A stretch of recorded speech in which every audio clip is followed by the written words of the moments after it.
For those who are just joining us fresh on the Facebook page, we had our worship service. This is the 250th anniversary of the birth of our country, a birthday, and a very special one. And we have special speakers today at Grace Lutheran Church, friends and members of the congregation, and they're going to be sharing with you. I'm going to start us off, though, with going back to prior to the Revolution, just briefly, and I'm going to go back to 1637. So if the Pilgrims are right around 1620, 1621, we're talking 1637. There were Lutherans along the Hudson River. People may not have known that. They came over through the Dutch colony.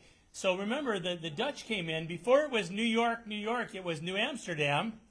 And in all of the things, the freedoms that were happening in Europe, the Dutch were really quite free, and they were great tradesmen. So you have the Dutch West Indies Company and all of that, and they basically had New Amsterdam and up that Hudson River.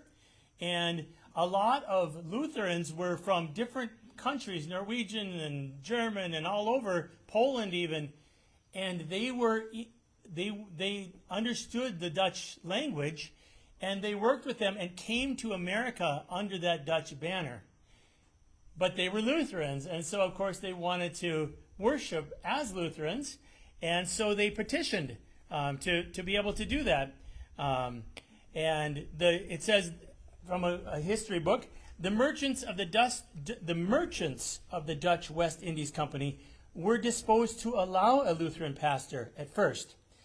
The Dutch Reformed ministers objected on the grounds that other denominations would make similar claims and they would lose religious unity.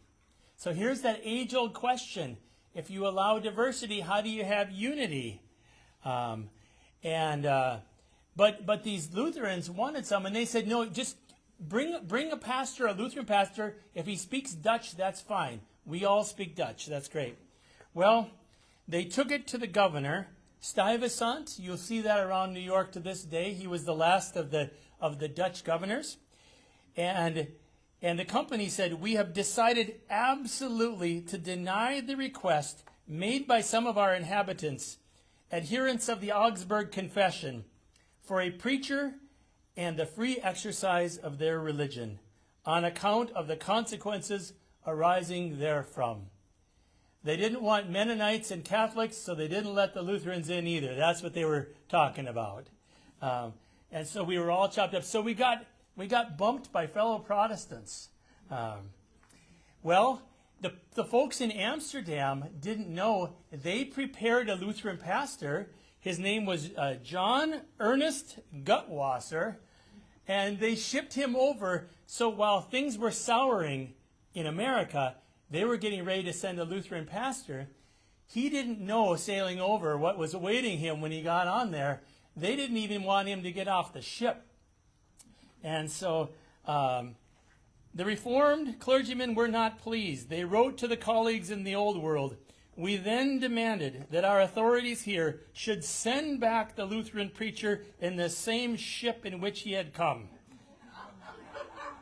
in order to put a stop to this work which they, the Lutheran colonists, evidently intend to prosecute with a hard Lutheran head in spite of and against the will of our magistrates. They delayed and delayed for 2 years and dragged their feet, and finally Pastor Gutwasser packed up his bags and headed back for Europe. Yeah. Obviously, that wasn't the end of the story, because here we are. Right? I'm going to present the rest of the story on August 8th, on Saturday, at the Lutheran Family Reunion.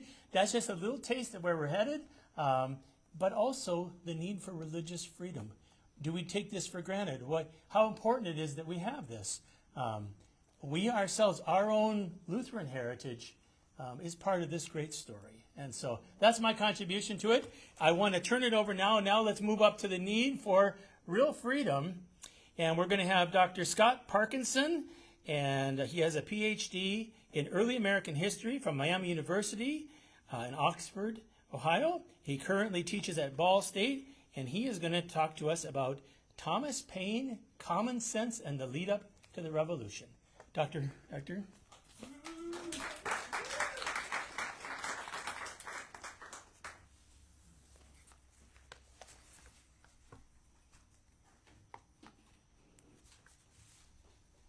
Well, good morning. 'Tis time to part. When I was asked to contribute to our Faith and Freedom event, I immediately thought of Thomas Paine and his little publication titled Common Sense. But who was Thomas Paine? How many of you have heard of Thomas Paine prior to now? All right, quite a few. Thomas Paine was born in England on January 29th of 1737, 100 years after the events you were referring to Joseph, a Quaker, and Francis, an Anglican. He attended Thetford Grammar School from 1744 until 1749, and then at the age of 13, started working for his father as a corset maker. Paine tried his hand at various occupations between his late teens and the year 1768, but was not very successful at any of them. In 1759, he married for the first time, but a year later, his wife Mary died during childbirth along with the child. In 1768, Paine was appointed as an excise officer, tax collector, in Lewes, in Sussex, a town south of London near the English Channel. It had a tradition of opposition to the monarchy. That comes in play later, going all the way back to the 17th century. He now became involved in civic matters and served as a member of the parish vestry, an influential local Anglican church group whose responsibilities included collecting taxes and tithes to distribute among the poor. In 1771, Thomas married a second time, this time to Elizabeth Olive, whose father owned a tobacco shop below Thomas Paine's apartment. When Elizabeth's father died, Thomas inherited the tobacco shop business. From 1772 until 1773, Thomas joined fellow excise officers asking Parliament for better pay and working conditions. In the spring of 1774, he was dismissed as an excise officer, and to make matters worse, the tobacco shop failed as well.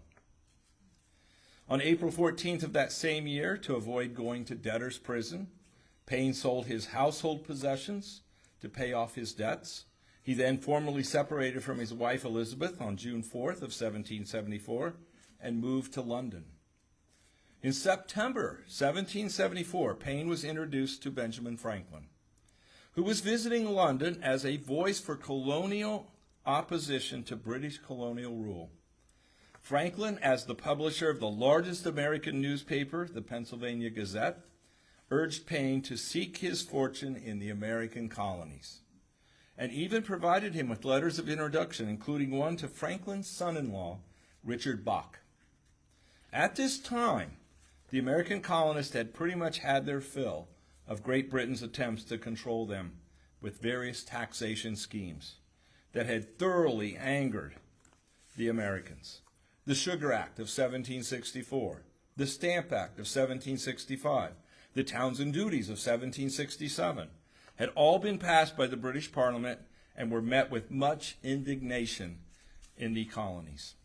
The British policies were inconsistent at best. Whenever a tax failed to generate the revenue intended, Parliament simply repealed it and instituted a new one. Then a protest on the streets of Boston on the evening of March 5th, 1770, led to what Paul Revere referred to as the Boston Massacre. For most Americans, there was no turning back now. For many, it seemed as if there was a conspiracy on the part of Great Britain to smother the American colonists. Some American colonials even began to stockpile arms, ammunition, gunpowder, fully anticipating some type of armed confrontation. So Thomas Paine took Franklin's advice and set out for the American colonies in October 1774, arriving in Philadelphia on November 30th of 1774. He eventually tracked down Richard Bach, who introduced him to Robert Aiken, who had just started publishing the Pennsylvania Magazine. Payne was then hired as one of the editors of this new publication. Keep in mind, he had no editing background. He was a tax collector, among other things. He arrived in the colonies just as the struggle between the colonists and England was reaching its boiling point. After the skirmishes at Lexington and Concord in mid-April 1775, the colonials found themselves in an all-out war against Great Britain. But what were the American colonials fighting for? The very first year of what we now call the War for American Independence was just about the colonists attempting to go toe-to-toe on the battlefield against the mighty British Army. And almost all of the early engagements in the war did not go well for the Americans. No one was talking about independence, not yet anyway. So as Thomas Paine began his writing career in Philadelphia, he began to observe firsthand the growing disposition within the American colonies. He then set about writing what many historians believe to be the most influential 49 pages in American history. Yes, I said 49 pages. That's it. At this time, the American colonists were somewhat divided. Even John Adams famously stated in a letter in 1815 to a friend that a third of the colonials were for independence, a third were in favor of remaining loyal to the crown, and the other third were sitting on the fence. Thus, it is obvious that not everyone in the American colonies was 100% for declaring independence. Common Sense was published on January 10th of 1776. Though the going price was 2 shillings, which is about a quarter in today's money, many colonials considered this to be excessive. Yet within 3 months, 120,000 copies had been purchased. And by the end of 1776, 500,000 copies, that's 500,000, had been bought. Keep in mind, there's approximately 2.5 million individuals living in the American colonies at the time. And 500,000 of those were enslaved individuals. So, for a small pamphlet, 49 pages, to sell 500,000 copies in just 1 year's time was quite a feat. A lot of people wanted to buy it. Probably most couldn't read it, but they bought it anyway.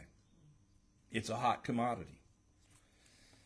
Thomas Paine argued that the cause of the American colonies should not be just a revolt against British taxation policies, but a demand for independence. Paine felt the Americans needed a simple explanation as to what the trouble was between Mother England and her subjects.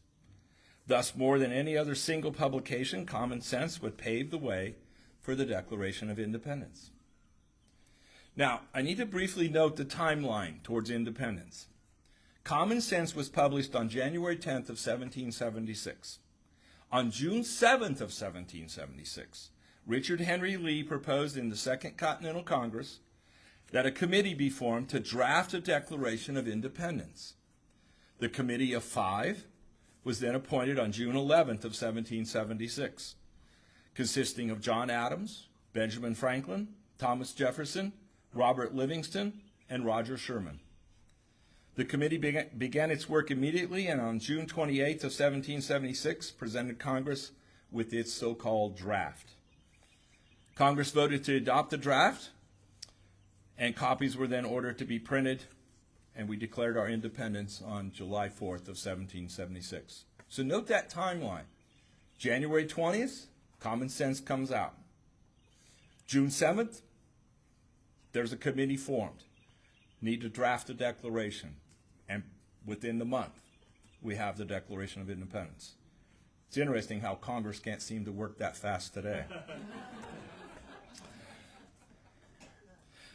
It was published, republished in the newspapers, read aloud to the civilians. It was read to the soldiers in the field fighting. Even preachers read the document from the pulpits. Now the Americans had something to fight for, their independence. So what does Common Sense say? Obviously, I don't have enough time to read the entire pamphlet, nor would you probably want me to. I'll give you a few samples, though. You can break it down into about four major themes. Number one, against a monarchy. Paine argued that monarchy was an absurd and oppressive system, an affront to God, and that hereditary rule was illegitimate. Number two, a case for independence. He presented a powerful case that British rule was the source of the colonials' problems, and that separation was the only logical solution. Republicanism, with a small r. The pamphlet advocated for representative government where the law, not a king, reigned, and citizens elected officials. And finally, an American identity. It helped forge a distinct American identity based on liberty and equality, separate from Great Britain. In defense of the American colonials taking up arms against Great Britain, Paine wrote, "Arms as the last resource decide the contest. The appeal was the choice of the king, and the continent has accepted the challenge." In comparing England as the parent and the colonies as the child, Thomas Paine states, "Britain is the parent country. Then the more shame upon her conduct. Even brutes do not devour their young, nor savages make war upon their families. Europe and not England is the parent country of America. This new world hath been the asylum for the persecuted lovers of civil and religious liberty from every part of Europe. Hither have they fled, not from the tender embraces of the mother, but from the cruelty of the monster. And it's so far true of England, that the same tyranny which drove the first emigrants from home pursues their descendants still." He also addressed the fact that England was an island nation, and the American colonies existed on a vast continent. He wrote, "There is something absurd in supposing a continent to be perpetually governed by an island. And as England and America, with respect to each other, reverse the common order of nature, it is evident that they belong to different systems. England to Europe, America to itself." Focusing on how England's wars affect America economically, Paine writes, "Whenever a war breaks out between England and any foreign power, the trade of America goes to ruin because of her connection with Britain."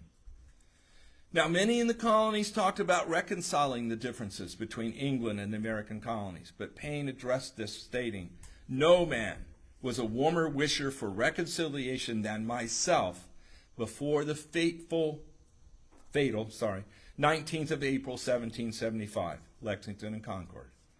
But the moment the event of that day was made known, I rejected the hardened, sullen-tempered Pharaoh of England forever, and disdained the wretch that with the pretended title of father of his people can unfeelingly hear of their slaughter and composedly sleep with their blood upon his soul." Now, you can read Common Sense, and in numerous places Thomas Paine speaks of the desire for independence. He says, "I've always considered independency of this continent as an event which sooner or later must arrive." He adds, "But the most powerful of all arguments is that nothing but independence, a continental form of government, can keep the peace of the continent and preserve it." He further writes, "Everything that is right or reasonable pleads for separation. The blood of the slain, the weeping voices of nature cries, 'Tis time to part.' Even the distance at which the Almighty hath placed England and America is a strong and natural proof that the authority of the one over the other was never the design of heaven." Now, during the course of the war, Paine continued to support the American cause by writing what were called the American Crisis. It's a collection of 16 tracts published between 1776 and 1783. Each one was signed Common Sense. He didn't even put his name to them. But everybody knew pretty much who had wrote those. The first line of the American Crisis #1, published on December 19th of 1776, just before Washington's army won the battle at Trenton, begins with the famous line, "These are the times that try men's souls."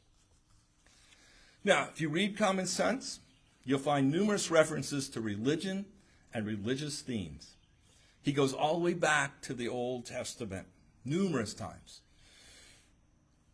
Basically, almost everyone had a copy of the Bible. Whether they could read it or not, they had a copy. So he's alluding to these references.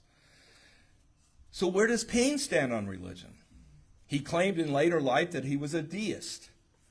Deism is a religious and philosophical belief that a supreme being created the universe and established natural laws, but does not actively intervene in the world or interfere with human affairs. Deists reject supernatural elements such as miracles and divine revelations, relying solely on human reason and empirical observation to understand a God. Benjamin Franklin, Thomas Jefferson were both deists. As a leading 18th century proponent of deism, Paine's two-volume treatise, The Age of Reason, now this is published a little bit later on, challenged institutional religion and critiqued the Bible as a divine text. Although common sense was a massive inspiration for the American Revolution, his later anti-religious writings caused many of his contemporaries to turn against him, and by the end of his life, his deism had largely ostracized him from the American public, causing his religious views to be heavily debated and suppressed by later generations. Thomas Paine died in New York City on June 8th of 1809, was buried in New Rochelle, New York, on a farm that was given to him by the state of New York as a reward for his revolutionary writings. Apparently, only 6 individuals attended Thomas Paine's funeral. 10 years later, in 1819, political journalist and friend William Cobbett exhumed Paine's body and took it to England, where he hoped to give Paine a funeral worthy of his great contributions to humanity. But the plan backfired and the bones were eventually lost forever. We have no idea where Thomas Paine's bones are.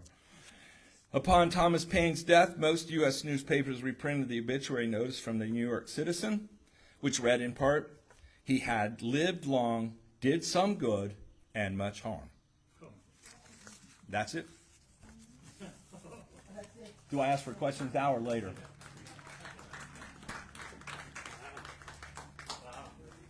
Was it 10 minutes, Terry? Anybody have any questions off the top of your head for Scott? Is there a test? Is there a test? No test. No. He had no children with his second wife, so no children. He may have had a child in the French Revolution. Didn't he help give birth to that? Anyway, no, we won't go there. But anyway, yeah. Thank you. Wow, fascinating. Really great. Yes. Okay. So that's the Revolution. Now we have Jerry Myers. He's taught American history to high schoolers in Ohio for decades. He also got some of those kids driving Ohio roads. And as I said before, his most famous football player that he coached was Jack Lambert. So he's got some interesting stuff to tell. They don't even know who Lambert was. Oh, how many of you know who Jack Lambert was? Okay, how can you know that? Okay. Thank you, Jerry. Well, I'm not sure what I'm doing here. Not sure I even belong here, and I'm not used to being behind a podium. Usually I'm out there, and they're all sitting right there, and their all heads are up, and their all eyes are on me because they had to. I didn't care if they listened, but they had to have those heads up.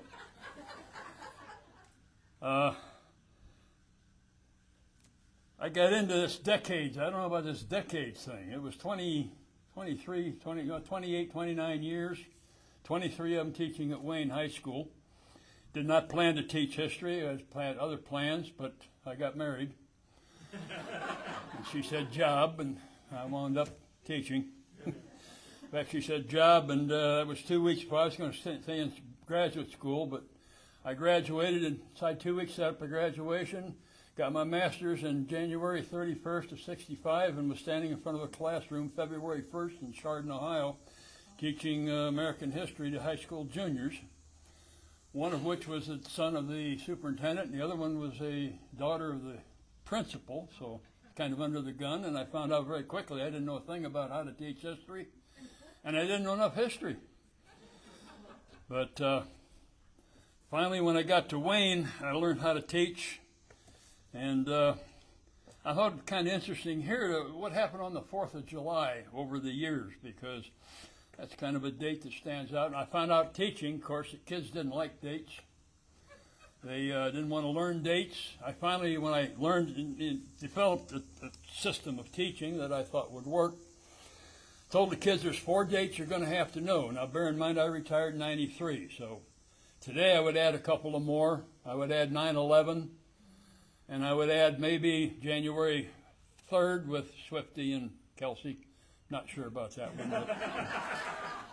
But anyway, I told my kids there's 4 dates you got to know. Tell you this right now. This is the first day of September. I'm giving them this. July 4th, 1776. I will ask you about that. You will have to know it. It will be on the test, yes. July 4th, 1940. I will ask you about that. December 7th, 1941. Date that will live in infamy. You will have to know that date. June 6th, 1944. D-Day. You will have to know that. After that, I don't give a hoot. You'll have to know chronology. I do think chronology is important. You'll have to know this happened before that, so on and so forth. But those are the only 4 dates you're going to have to know. Now, in researching this, I come up with a couple before 1776. I actually didn't know much about these. One was in July 4th, 1744. The colonies of Maryland, Virginia, and Pennsylvania wanted to get the Iroquois out of the equation as they moved out toward Ohio.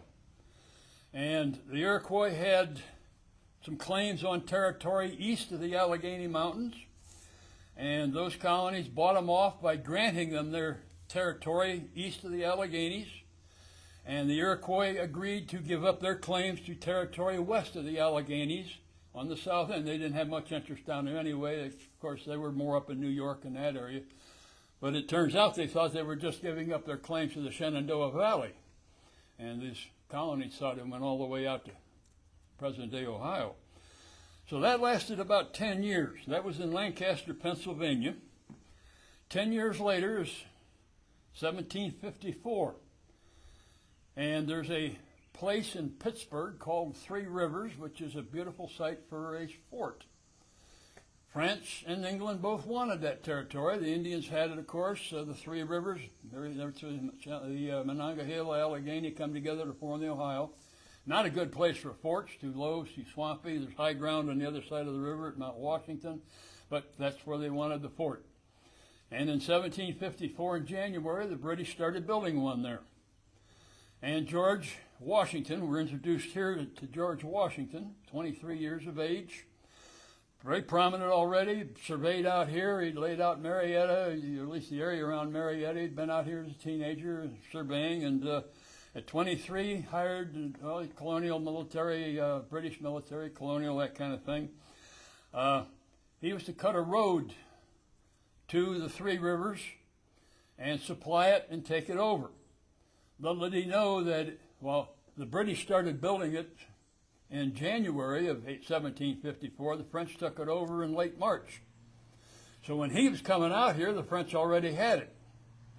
George didn't know that, built the road, got to about a spot 30 miles to the east and south of Pittsburgh, and found out that, by golly, the French still had that area, and we're in trouble here because he's not equipped to take them on. His troops were not very good, not very big in number, and they built a little fort they called Fort Necessity in a little meadow down at a hill in a clearing, which, of course, the French took very quickly.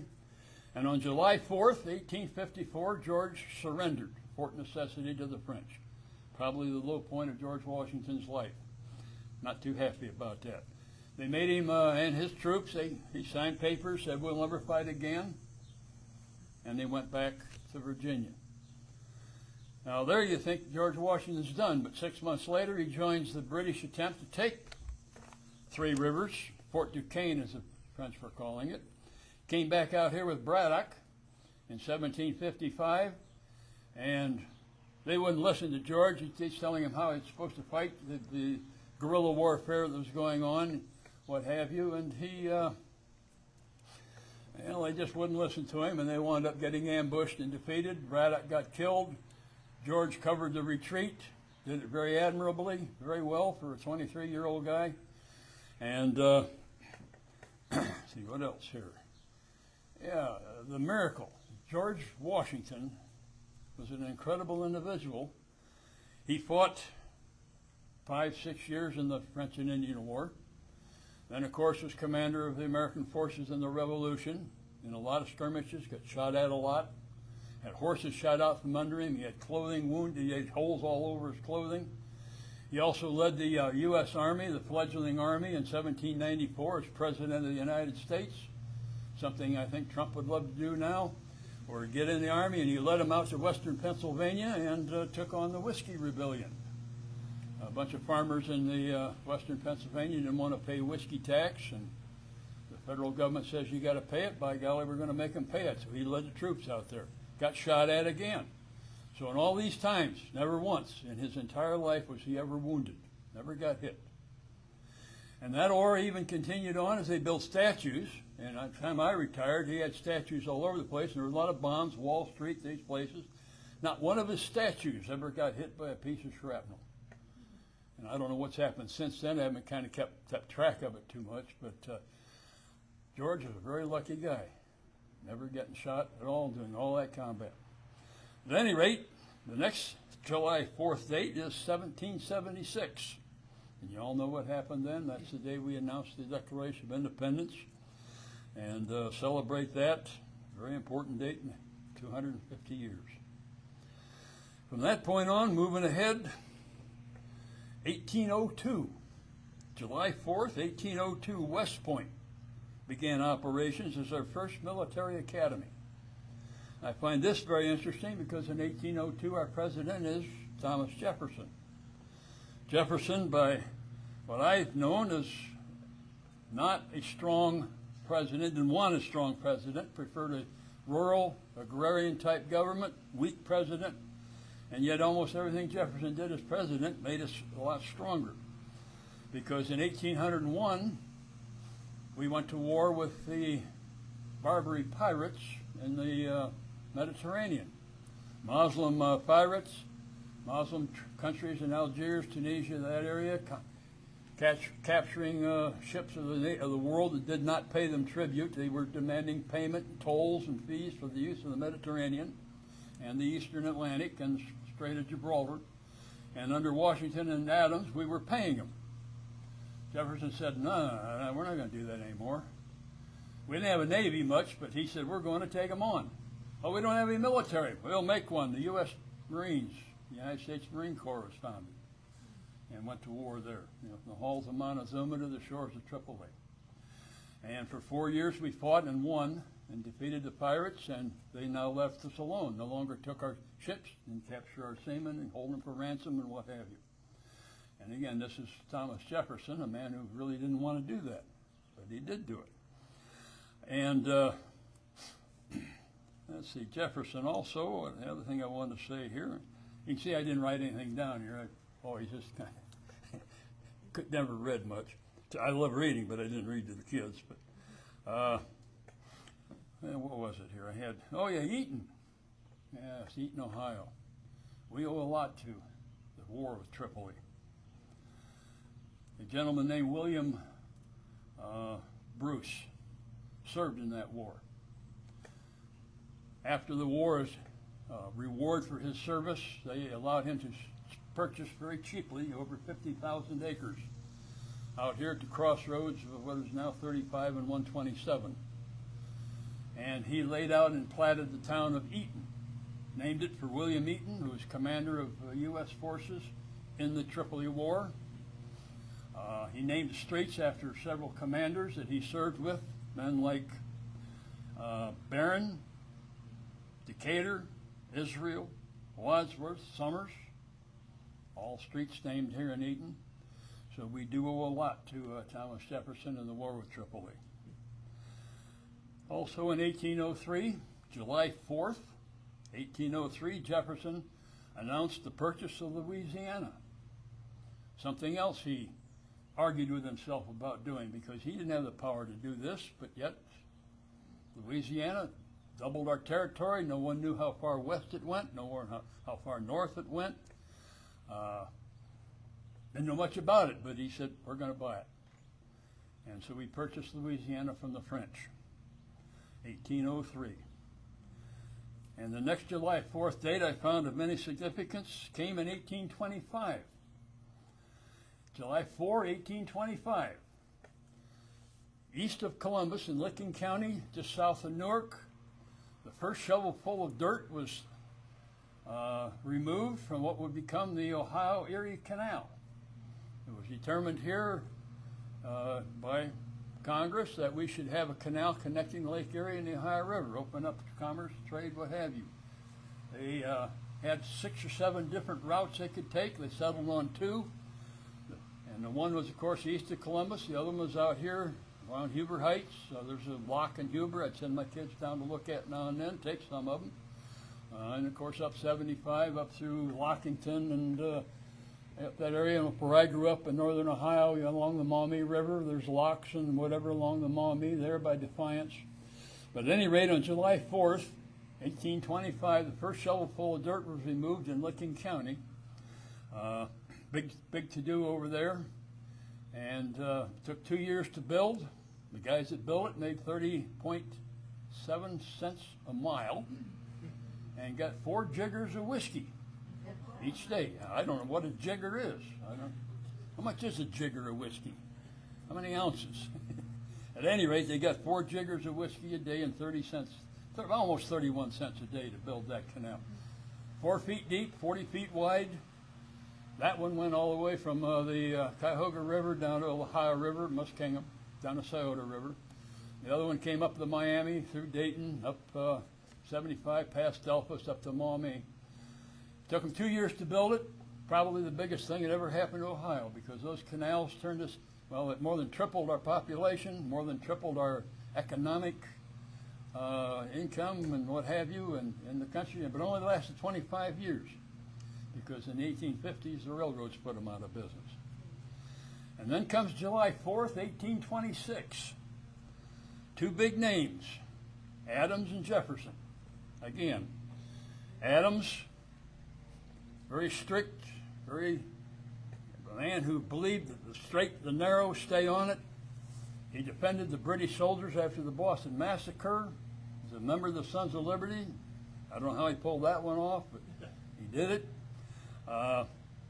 Jefferson and he were very instrumental in the writing of the Declaration of Independence. Jefferson, of course, wrote it pretty much, then sat there while they dissected it and took it, threw out a lot of what he wanted and what he wanted to say. But then, of course, both were presidents, completely opposite in personality and belief systems. They were kind of friendly in the 1870s, became enemies and political enemies in the 80s and 90s, and after both were out of the office, became kind of friends again and corresponded considerably during the last 10 years of their life. And on July 4th, 1826, Adams is dying in Boston, just outside of Boston. As he died, he said, "Jefferson lives." But Jefferson only had about 2 hours to live, because Jefferson died the same day, both in 1826, 50 years after the Declaration of Independence.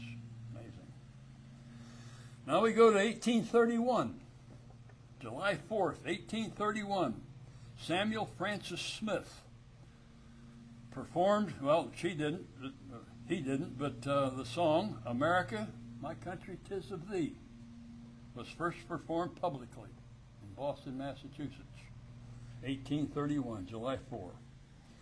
1845 is the next date. July 4th, 1845, Henry David Thoreau moved into the cabin he built on the shores of Walden Pond. 27 years of age. Sounds beautiful. It was a pristine area. It was just a beautiful area. But it was a dump for Lexington and Concord. It was the town dump. People who lived out there were considered to be ne'er-do-wells and throwaways and what have you, not very well respected.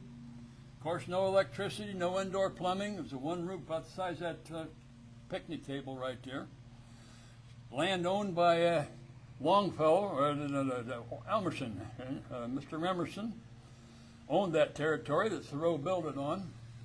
And he lived there for 2 years and wrote his, of course, kept a diary, and eventually wrote the poem Walden Pond, and became very famous. He died, I think he died 15 years later in 1862. And then we go to 1848, 3 years later. The cornerstone of the Washington Monument is laid in Washington, D.C., July 4th, 1848. 1863, the next dates. 2 battles. Battles of Gettysburg and Vicksburg ended on the same day, July 4th, 1863. One gave control of the Union to the Mississippi River, and the other ended Lee's invasion of the North and kind of puts a turning point of the war. From that point on, the Union taken 2 more years or so to win it, but they were kind of, you knew they were going to win it. But Gettysburg, and having visited there and spent time there, and I don't know how Pickett's men did that on July 3rd when they walked out of that Cemetery Ridge and crossed that 1 mile of open ground headed for the Bloody Angle. I don't know how they did that, but they did it. And of course that, they didn't make it. 1865.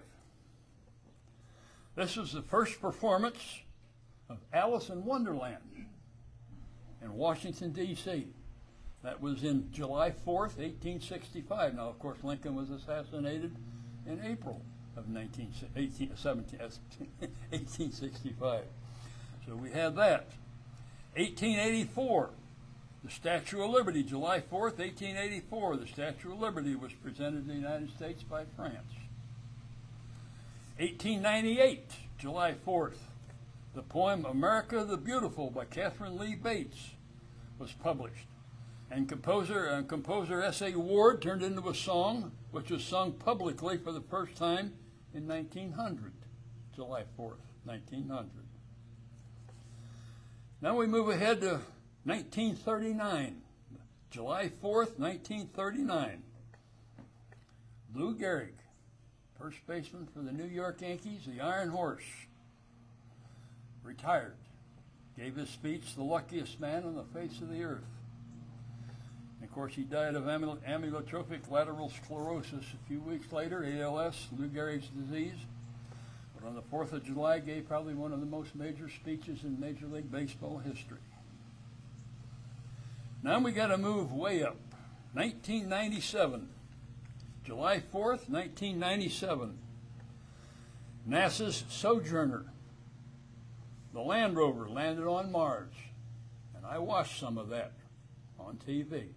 As you watch the Land Rover move off into the distance up on Mars, what they didn't show you on that TV scene was that off to the right were some bleachers and the all-Martian marching band and cheerleaders playing Stars and Stripes Forever as we moved out. And in 2004, the cornerstone for the Freedom Tower was laid at Ground Zero in New York City, July 4th, 2004. And that leaves just one date that I hadn't talked about yet, July 4th, 1940. One of those dates my kids had to remember.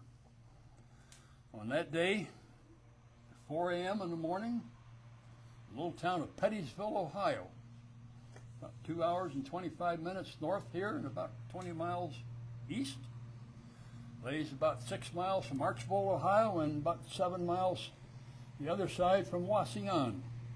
A little house on, I think it was Pettysville Street, just north of the railroad tracks. Harold and Fay Myers gave birth to their firstborn child, a kid they named Gerald D. Myers. And so here I am. Now, where they got Gerald D., I don't know, because I checked all the Myerses back as far as I could. There are no Geralds there. There are no D's. And I checked the Schreckenkausts, or the second cost, as it came to be some point prior to World War I. no Geralds there either, and no D's. All I can figure is my mother wanted a girl, and she was going to name her Geraldine. And I came along, so that's it. So I thank you.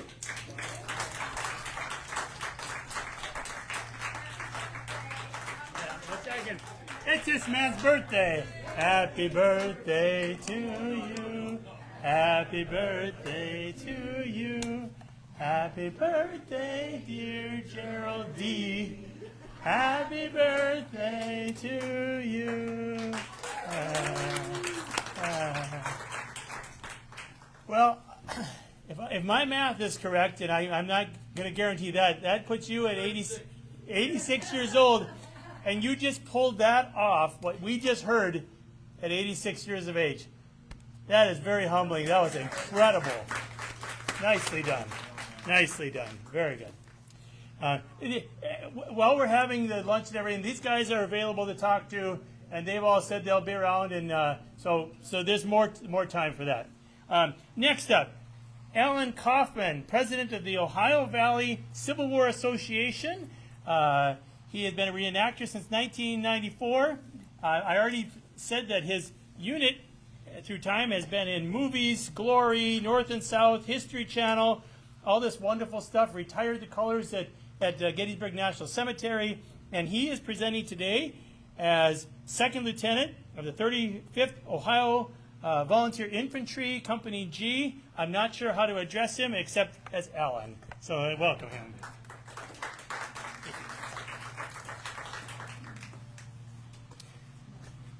Well, as Pastor said, I'm representing Lieutenant Kaufman, Second Lieutenant, 35th Ohio Volunteer Infantry, or OVI, Company G, Second Platoon. I was asked to do this and was asked to speak of something significant that happened on the 4th of July during the Civil War. Of course, two battles immediately pop out. Been touched on before. Everyone who knows anything about the Civil War or anything at all immediately goes to Gettysburg, which happened on the 1st, 2nd, and 3rd. However, there was one significant thing that happened on July 4th, 1863. So I was going to talk to you about 47 days. For about 6 to 8 months, prior to that July 4th, the Union Army had been moving south in the Western Theater. Now, that was more important to people from Ohio because that's where we were. We were in the Western Theater. We moved south. We went through Kentucky, Tennessee, and we finally got down to Mississippi. The significance of July 4th in 1863 was the fall of Vicksburg. This was known by the Confederate president as the nail that held the two halves of the Confederacy together. Abraham Lincoln referred to it as the linchpin that held the Confederacy together. So, what was the significance of that? Well, it comes back to the original plan. When the war originally started in 1861, they devised a plan to quell the rebellion in the southern states. It was called the Anaconda Plan. People didn't understand it, and it was very complicated. But basically what it means is we surround the South and say, no, you can't do this. No longer will you be allowed to own slaves. No longer will you be allowed to act independently. You are part of our country, and you will stay part of our country, whether you have a different political view or not. The Anaconda Plan started with a blockade on the eastern coast. The United States Navy at that time blocked off any shipping into the southern states.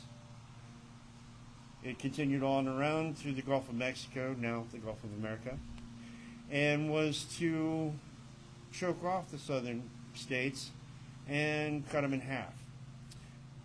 The halfway mark basically was the Mississippi River. It would run the Mississippi to the Ohio, and basically making a nice little circle that we could squeeze and have them surrender to. However, the problem was half of the Mississippi River was in Confederate hands. So, a General Ulysses S. Grant was put in charge of moving south and taking all the fortifications and the cities. Vicksburg was the main hub, the main railroad that went east-west at that time ran through Vicksburg. And Vicksburg itself is naturally a easy place to defend. It is up high on a bluff. The Mississippi River does a nice, real tight turn there. So if you're trying to send a ship through, they can shoot at it for a very long time before they can get the ship past. So it was naturally defined. Just walking up and taking Vicksburg was not an option. It had been tried several times and failed. So Grant devised a plan to move south of Vicksburg, move the entire army to the other side, to the Confederate side, cut off his own supply lines, move forward, and take the capital of Mississippi, Jackson, and then attack Vicksburg from the east, which he did. His army moved approximately 200 miles in about 17 days, and in that time had 5 major engagements with the Confederates and won every one. When it came to Vicksburg itself, they could not take the city. At that point in time, if you're reading a history book and a lot of things from that period, they talk about how there were breastworks. Nowadays, if we were to look at the pictures and see what was there, we would call it trench warfare. It was one of the first real instances of trench warfare during the Civil War, where two sides had trenches so far apart, and you end up in that brutal, deadly, horrible deadlock. Grant's next divide plan was to starve the city out. That's the 47 days. 47 days is how long Vicksburg was able to hold out before they ran totally and completely out of food. By the time that 47 days was over, the city had been shelled for 46 of them, constantly, by naval ships and regular artillery. Anything that they could throw at the city, they threw. By the end, the civilians that were still left in the city were living in caves that they had dug into the side of the hill. Soldiers were rations for a day was about a half a handful of rice, half a handful of peas, and a cup of water for a day.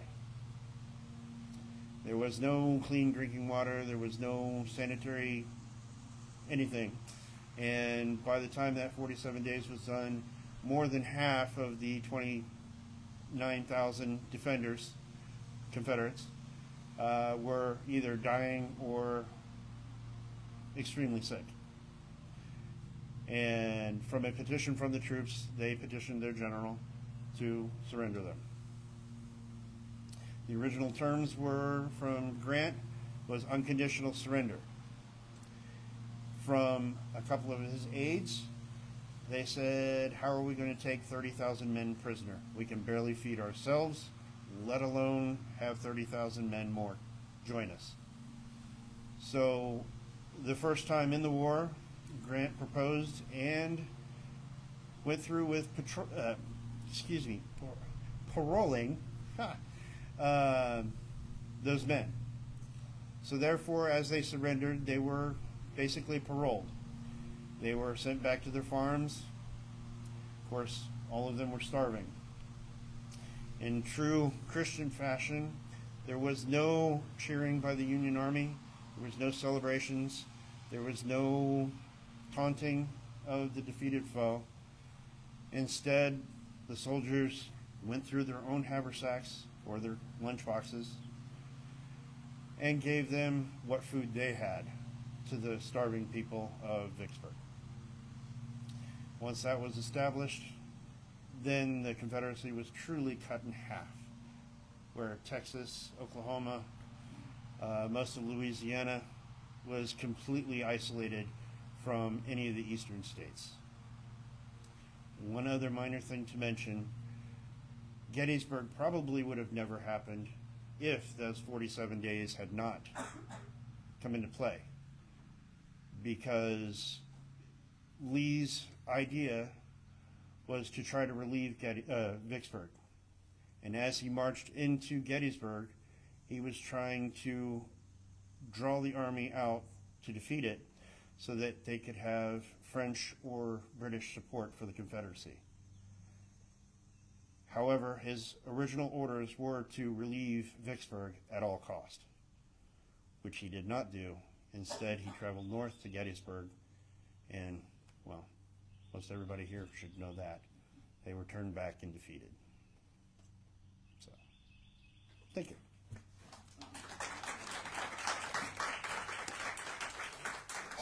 Any questions for Alan? Oh, and I will be around, and I have my displays up, so if you'd like to look at it, please come. We went up to Greenville, and they had this all out in the tents, but they had, at that point, had brought a cannon, and John Allen put it in, and Allen fired it away, and I don't believe there was an actual ball in there, but I'm not 100% sure. No, okay, all right, okay. But how wonderful. But this is all stuff that they have. It's authentic from the Civil War, and so you can look at that later and ask all sorts of questions. Okay, we're rolling along. This is fantastic, by the way.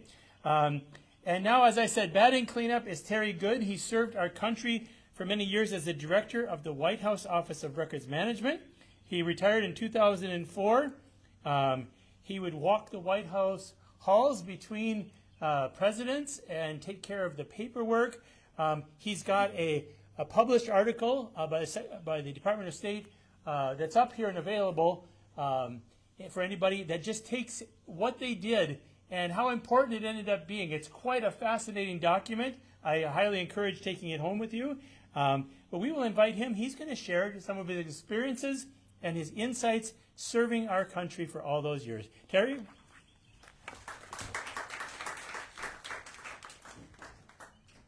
Oh. And make sure we get right up there. I brought a few things here. We got to get you over here if we can. Yeah, we want to get it on because they won't be able to hear you out back there. So, yeah, got to have everything in front of there. This is a photograph that you won't see anywhere else. It was taken from the building on the west side of the White House, from an attic. And what you have here is the West Wing down here. You have an interview going on out here in the front yard. And there's the east side of the residence. There's the moon. Here's the Capitol Dome clear up here. It's a picture you just won't see. I have it hanging in my room.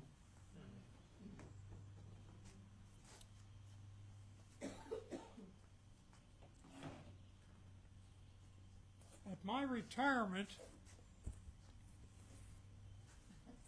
somebody thought it'd be funny to have me laying here on a psychologist's sofa. I have this reoccurring nightmare about being in charge of the files at the White House. And people signed it all the way around.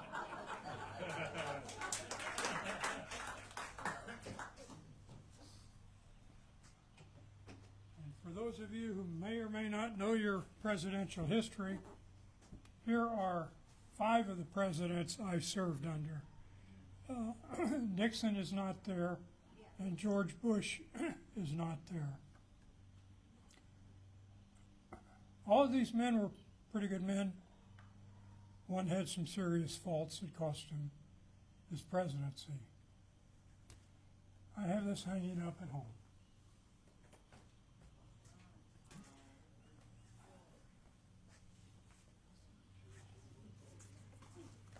when Pastor asked me to do this, I sat down and, from memory, wrote out little incidents in that 35 years that were particularly meaningful to me. Some were funny, some weren't, some were just of interest to me. So I have wrestled with, I guess I end up with 10. And since he limited me to 10 minutes, I'll do my best. Up until a couple of months ago, you would never have heard the term auto pen. Today it's pretty common knowledge. The 2 auto pen machines in the White House were in my office. I almost swore my staff to secrecy. I said, this machine can bring down a government, can start a war, and who knows what else, because you could put the president's signature on any piece of paper that you could slide under those machines. I had 2 people on my staff. That's all they did. They signed outgoing, primarily mail to the general public. Some of the challenges that occurred when you were trying to sign those letters is when you had a family of 5 that for some reason or other all deserved a copy of that letter. And folks, we only had 3 different signatures generally. So you learned how you shove that piece of paper under that pen as this collar was turning on a turntable. And you move it just a little bit, and you could change that signature just a little bit. But if you moved it too far, had to start over. Bill Clinton came over for an interview in my office, and we took him back there where the auto pens were and set him down and had him sign one of his outgoing letters. I believe the White House photographer got a picture of that, but it was pretty unique, I thought.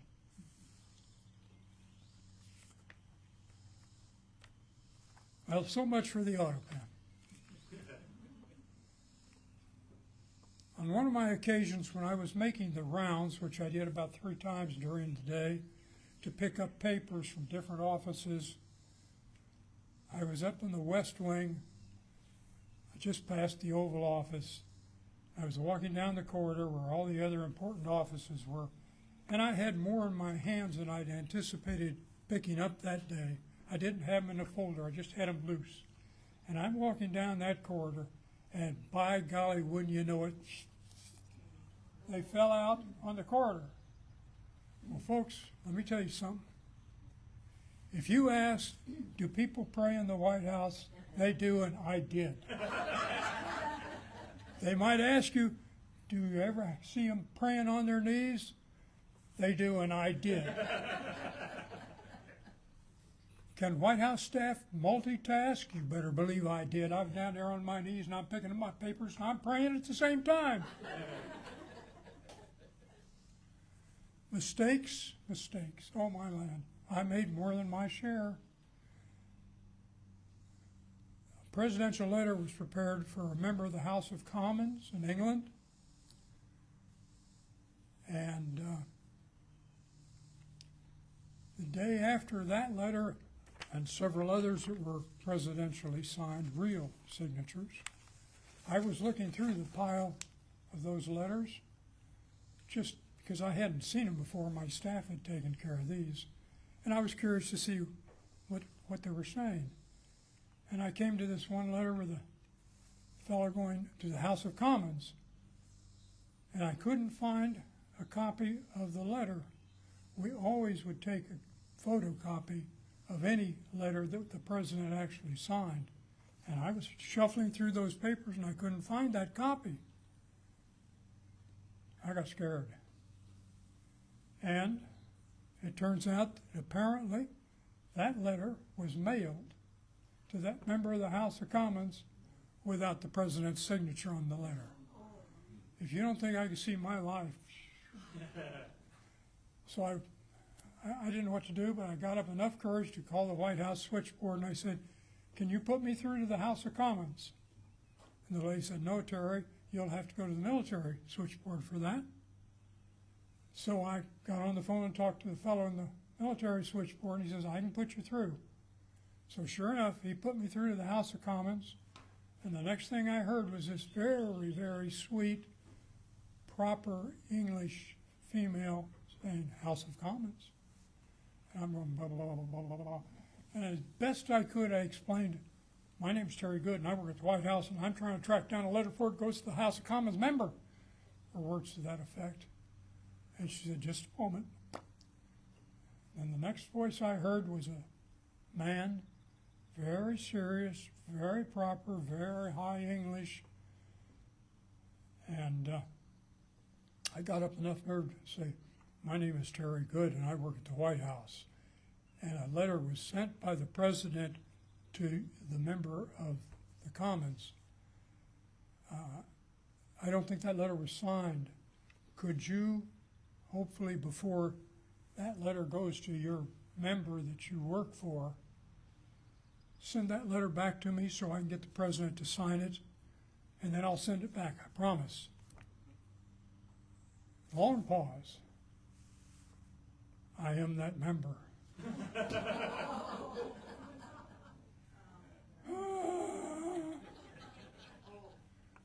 And finally he said, all right, I'll do it.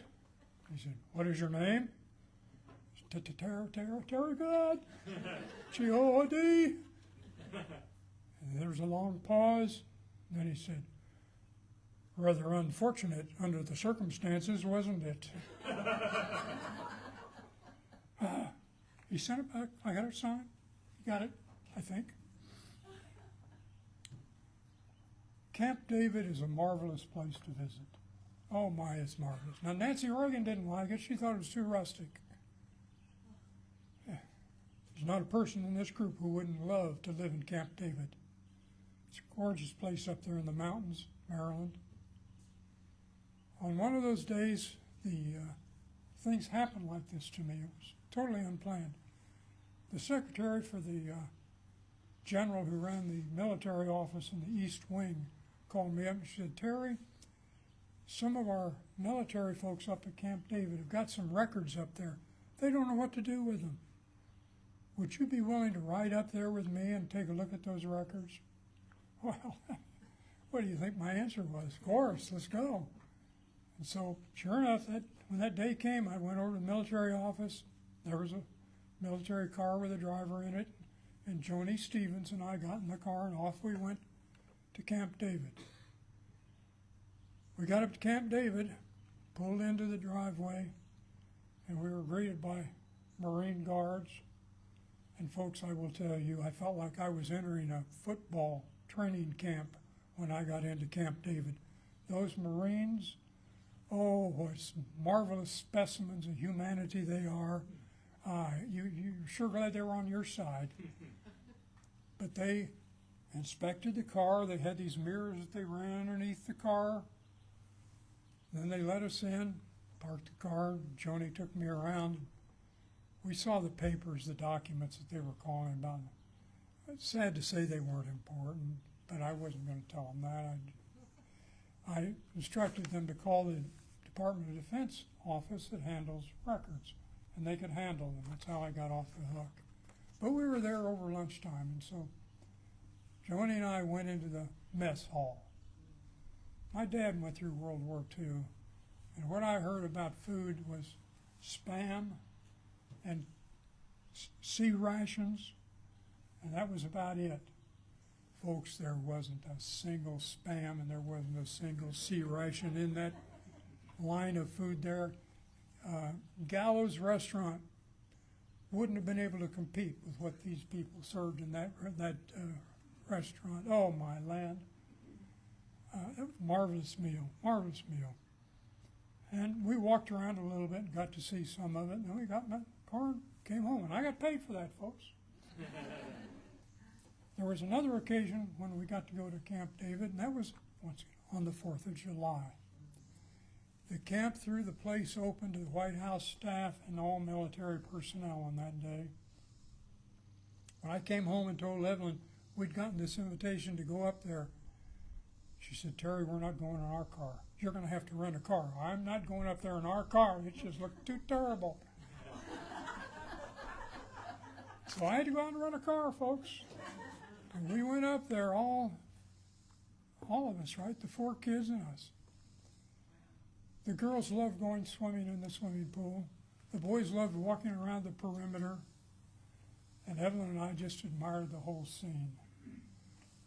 Came back home that evening. We went down to the White House and sat on the south lawn to watch the fireworks. Now that's a double feature. That really was. Well, it was a marvelous day. We've never forgotten it.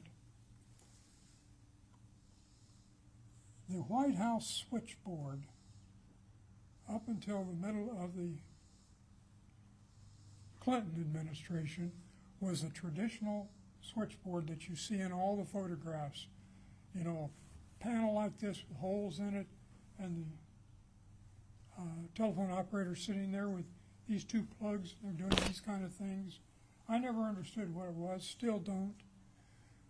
But that system was still in place up until the middle of the Carter administration. And on several occasions, I went down there to just stand behind those women, those 7 women. There were 7 of these booths down there in the basement of the old executive office building. That's the building next to the White House. And to listen to those women as they talked with people who were calling into the White House was one heck of an experience. They had all kinds of people calling in. Some that were calling in that were angry as all get out, demanded to speak to the president, and these women never lost their cool. And if this person was insistent, I want to talk to the president, just a moment, sir, I'll connect you up with one of his advisors. Secret Service, got one for you. During the Carter administration, the Carter people did not have much respect for that telephone system. In their opinion, it was outdated, and yes, it was. But it worked, and those women were so dedicated. You couldn't have found people more dedicated to their job than these women. But they knew they were going to lose their job because the Carter people thought, that system they've got is 2 tin cans tied together with a string. That's what they thought of the White House switchboard. So on one occasion, the head operator called me up and said, Terry, can you come down here? And I went down. Sit down, Terry. She got out a 3-ring little notebook. Her hands were shaking. Terry, this isn't supposed to exist. We're not supposed to have this. Okay, what is it? Well, it was a listing of phone numbers of people, handwritten, and I could only guess that it was phone numbers of people all over the world. And the head operator told me, nobody knows this is here except us. Can you take it? And I was speechless. Finally, I said, yes, I can. I'll take it over and give it to the National Archives. And she said, please make sure it gets there and don't talk about it. So I did. I took it over and gave it to my old alma mater, the National Archives. I don't know which presidential library it ended up in. Maybe it hasn't. Maybe they put it in deep security, because those phone numbers in some cases could still be good. And they covered different administrations. So you would have phone numbers of people in there who were Democratic supporters of a president, and then you'd have them Republican supporters of that president. And if some of those people could get a hold of those names and numbers, who knows what might happen. It was a precious book, and I treated it that way. The head switchboard operator, her booth was at the right-hand end of that line of booths. And on top of it was a red light. And when that red light was on, that meant the president was talking. It was just marvelous to stand there and talking with some of those ladies the one thing that came up was, you should have been here when Kennedy was shot. She said, our booths lit up like Christmas trees. We couldn't go home. We stayed here all night. That's how dedicated they were. Their fear that these telephone units were going to be destroyed by the Clinton people prompted them to ask me, Terry, is there any way we could get one of these out of here and send it to the National Archives? In effect, could we sneak one of these out without these people seeing us? So I called a couple of my friends from the archives and I said, guys, come on over and bring some bubble wrap. So sure enough, a couple days later, they come over with their little truck, a big roll of bubble wrap, and we went downstairs into that basement room. And by that time, the telephone operators had talked with their people, the technicians, and they disconnected that one unit from all the rest of them. So it was sitting out there ready to go. So they started wrapping that bubble wrap around that telephone booth, and they did it up fine, folks. You couldn't tell what was inside that. Put it on a two-wheel cart, wheeled it down to the elevator, took it up to the first floor, took it out the first floor into the parking area, loaded it on that archives truck, and away it went. I don't know which presidential library it's ended up in, but it's obviously not going to be Bill Clinton's. But it's going to be in one of them. And to this day, I find those visits to the switchboard room about as memorable as going into the Oval Office almost to hear the people. One Christmas Eve, staff had gone home. It was after 5:30, with the exception of my two staff that were night crew. This was Christmas Eve, and I was going to let them go home at 6. I don't remember what time of day it was, but sometime around 2 or 3, I got a phone call, and it was the president's secretary saying, Terry, Bill Clinton has done his thing on Christmas Eve. He's gone out and bought a bunch of presents. I need some help wrapping those presents. So I went over and I talked to my two staff fellows who were going to be the night shift. I said, Willie, Mike, how about going over to the secretary's office in the West Wing and helping her wrap presidential gifts? Willie and Mike were two individuals who were about as different as you could imagine. Willie was an older man, African American, grew up on a sharecropper's farm in North Carolina, and had a terrible life. Came to Washington, D.C. hoping to find employment. He was hired before I joined the staff. When he retired, he went into the ministry. Mike was a very thin, almost fragile Jewish fellow. In his early 20s, the women in the office went to great pains to help Mike with some of his problems that a kid that age was having. He loved his father. His father went into the Marines and did wonders. Mike wanted to be a Marine. He didn't stand a chance. But nevertheless, he signed up and he went in. And he lasted about a month. And then he was back with our office. We took him back. And here were these two individuals, Mike and Willie. When I got ready to leave to go home, I walked over there and went into the office where they were. And they were on the floor, wrapping presents, along with the president's secretary who was on the floor wrapping presents. Can you believe that? What a sight. Only in America. But they were having a good time. And they were wrapping presidents' presents. And once they got them wrapped, I left. I went home. They took them down to the White House post office, which was in the building. And apparently there was at least one postal employee who had been told to stay. So they could postmark that package as having gotten into the Postal Service on Christmas Eve. because if that didn't happen, it was going to be postmarked on a day or two after Christmas. Bill Clinton didn't want that. So sure enough, that's what they did. Is that part of their list of things that they're supposed to do? No, but they did it. And then there's the Kennedy Center. It's received a lot of publicity lately about its name.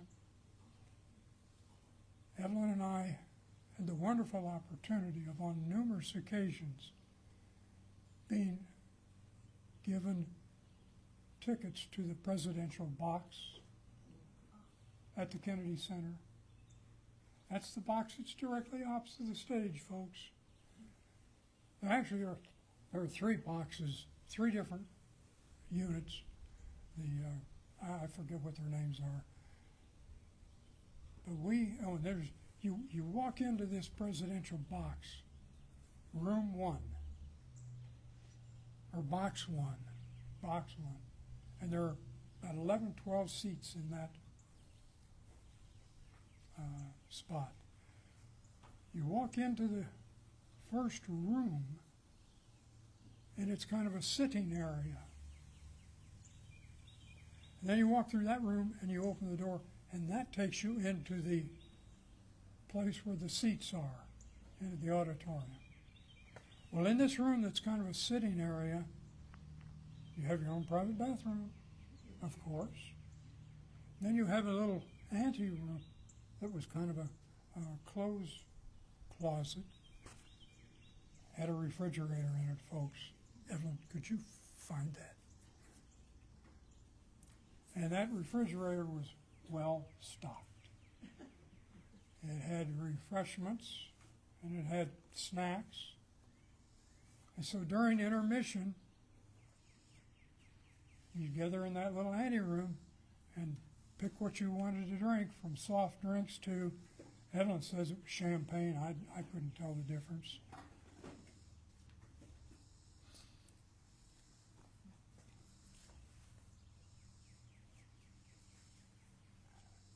A Great Western Natural New York State Champagne. Whenever we had the good fortune to invite guests to come with us, I always hinted to the ladies, bring a purse that you can get something in about this size. So they always did. And they always walked out of there, and I said, please don't trip on the floor going down those steps. So that was part of the highlight of sitting in the presidential box. One of the most enjoyable evenings we ever spent there was on the occasion that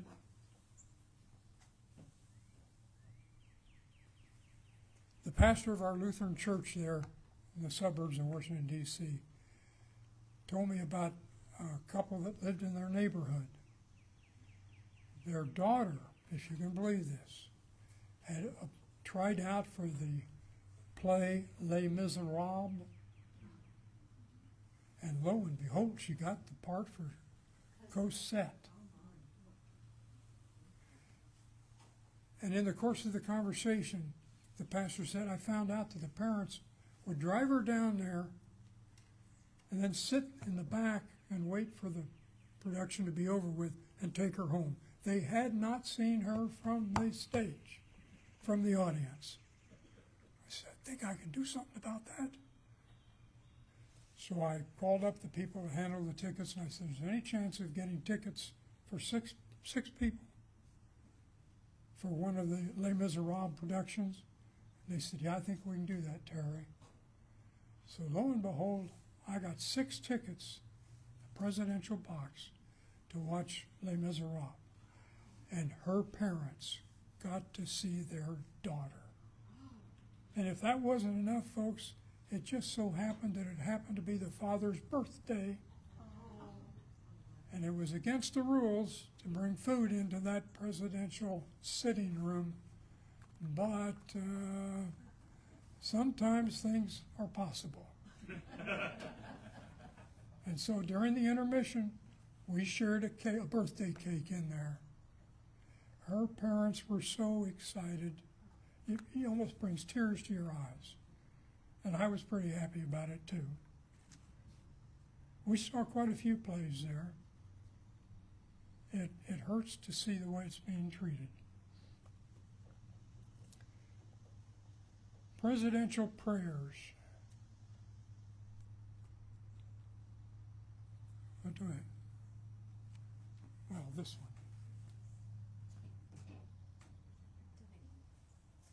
What? I showed this to Pastor, and of course, you know, the man's so well educated, he knows everything. He says, yes, I'm familiar with this. But I wasn't. Andy Card had this made. It hangs in the White House. It's known as the Presidential Prayer. I pray heaven to bestow the best of blessings on this house and all that shall hereafter inhabit it. May none but honest and wise men ever rule under this roof. This is on a little stand on the mantle over our fireplace, and that's where it stays. I'll wrap up with a story about one of our daughters when she was in the 2nd grade. She came home one day from school, and as we were eating dinner, we asked the kids, what happened in school today for you kids? When it came her turn, she said, well, the teacher asked us to tell them what our parents did. And so we said, well, what did you say, Elizabeth? And so Elizabeth described as best a 2-year-old can about her mother, who was in scientific research and wore a white jacket all the time in a mask, and pretty impressive. And I said, well, what did you tell them about me? Well, she said, I told them I really didn't know what my daddy did, but he walked around all day long picking up trash. Picking up papers nobody wants. Trash. Here I am, folks. You just heard a talk from the White House trash collector. Thank you. Oh, no, listen, I got one more. This is a memo from the woman who handles the presidential box, and here's what she sent out on one occasion. Proper attire for men in the presidential box consists of a suit and a tie. Sports coats and leisure suits should be avoided. No. And then we get to the women. Women should consider a dressy knee-length or full floor-length dress. Pants, hear me right, pants and see-through braless attire should be avoided. How about that now? Don't we have class? All right, that's it.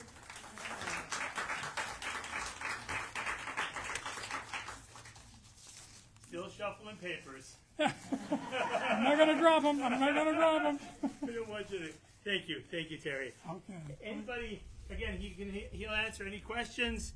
And again, I made about 40 copies of his article that he wrote. And if you read the article, he basically goes on Inauguration Day, one president out, the next president in.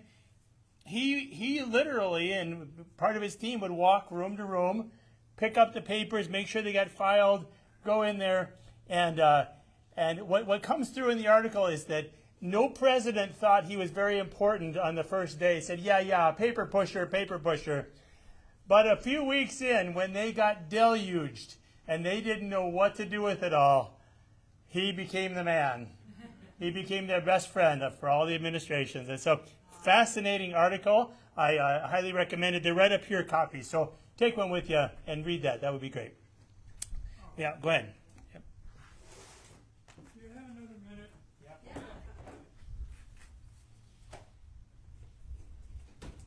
Mail to the president. Comes in all forms and all sizes and about everything. This one had to do with the Florida Keys National Marine Sanctuary. I don't know why they said it.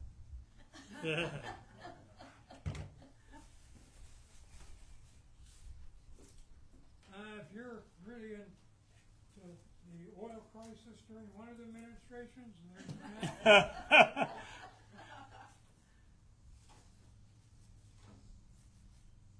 There's nothing fishy about the war on drugs, but this is a can of fish.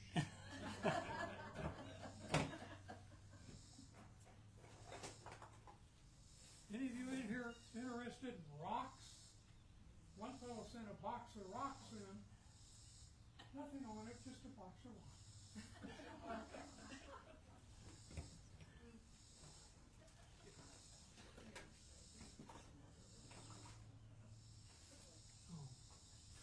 More wood, more wood. The longest letter I received at the White House.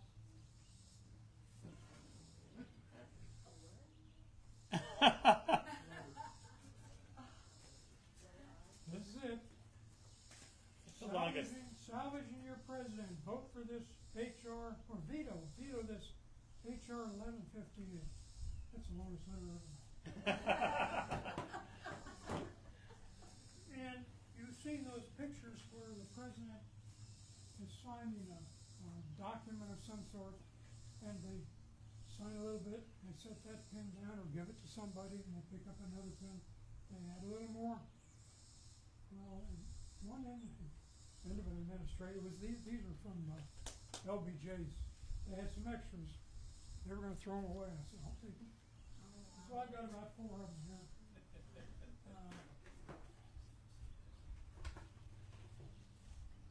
Budweiser beer, and the subcritical nuclear weapons test.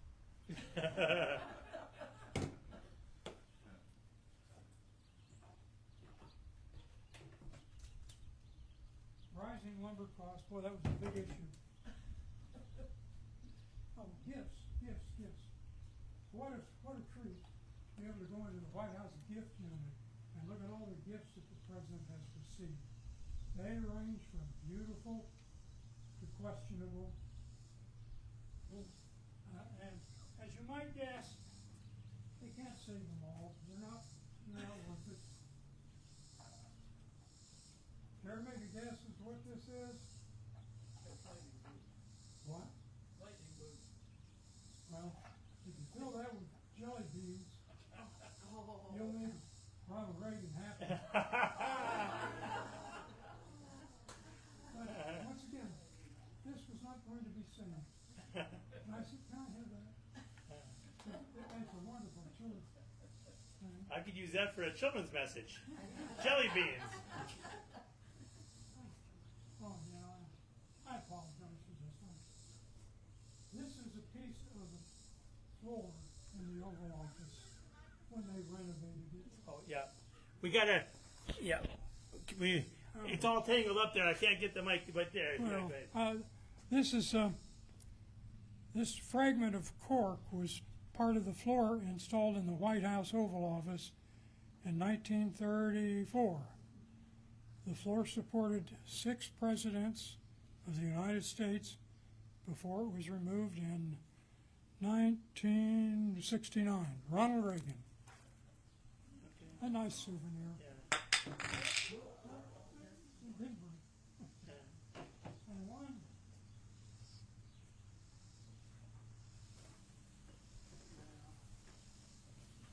Oh. Come over here. Okay. One more time. We'll get you. Easter egg in the White House. You've all heard about the Easter egg. Well, here are 2 examples of Easter eggs.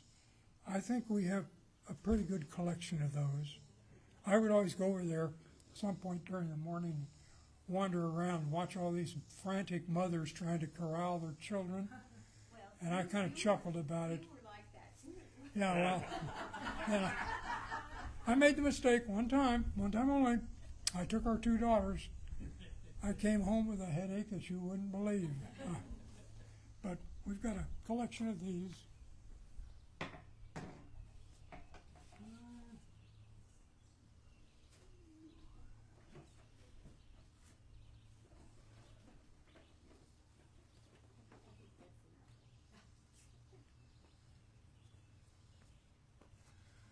I'm hesitant to talk about this because I honestly am so confused by it. If it weren't, how many of you have seen Dr. Strangelove or How I Learned to Live with the Bomb? Ladies and gentlemen, in all seriousness, I went on a ride in a military helicopter from the Pentagon out into either West Virginia or Virginia. And we were in above the woods. You couldn't see a car, a road, a house, or anything. 2 of us. We were going there to look at some more documents that were somewhere at this site. We didn't know exactly what it was. And finally, the helicopter started to land. I looked around, all I could see was trees and grass, weeds. But he got down there, and we got out. And from this point on, ladies and gentlemen, I am talking by what I think I saw, but I can't be sure. We ended up walking through the woods for a bit, and then suddenly we came to 2 huge doors. There was no road going to it. There was no path going to it. There was nothing. Just 2 big doors. And slowly they opened, big enough for a semi. It turned out that this was the retreat for the president and his staff in the event of a nuclear war. We walked into that big cavern, and I thought I was standing on a street. Here's where it gets, I think there was a road there. And we walked through that for a while, and then they took us into open another door. All the while, it looked like I was standing on a street. They had faces of buildings. They opened the door, and we went in. And in this Dr. Strangelove movie, there's a scene in there where there's a room with panels all across one wall. And you could focus in on different spots in the world. And all these. And that's what I know I saw. I know, but I can't believe it. There's a scene in here where that looks like what I think I saw. I came home from that day, and I still am. I'm just at a loss as to what I saw. If it weren't for this, I doubt my I don't know. I'm losing my mind. Cufflinks. I'll stop with that. Very good. Thank you, Terry. There's as you can tell, you go ahead. One more. Yep. Are you waving the pink towel? No. Oh, you. People write in and express their opinions in various ways. There's a woman who didn't say a thing, but she wanted to express her opinion about the president. What do you think this is, folks? A pink slip. What does a pink slip? A pink slip. All right, Well, you retired and you did not get fired. So we thank you for your service. For all these speakers, on behalf of the congregation, we can't pay them for all their years and all their experience, but for sharing with us, we have a little something to appreciate them. And what do you get over the 4th of July weekend as a little thank you? You get them a gift certificate to Grater's Ice Cream in Ohio. So that's what we have for all 4 of you. So on behalf of the congregation, I want to thank all of you. And is the food about ready? So why don't we have a prayer, and then we can all go in and we can eat, sit where you want, and come on out, take a look, and we'll just let the rest of it be informal. So let's pray.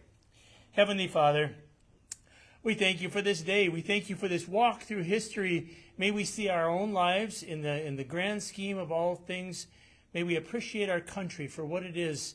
And may we appreciate the freedom that we have to gather in faith. Thank you for these good hearts and minds who have served our country in various ways. For each of us, that we would use our gifts to your glory for the good of this world, and so that we have a welcome home in the next. Bless the food which we're about to eat. Bless us sharing time on this 4th of July weekend. And thank you for all of it. In Jesus' name we pray. Amen.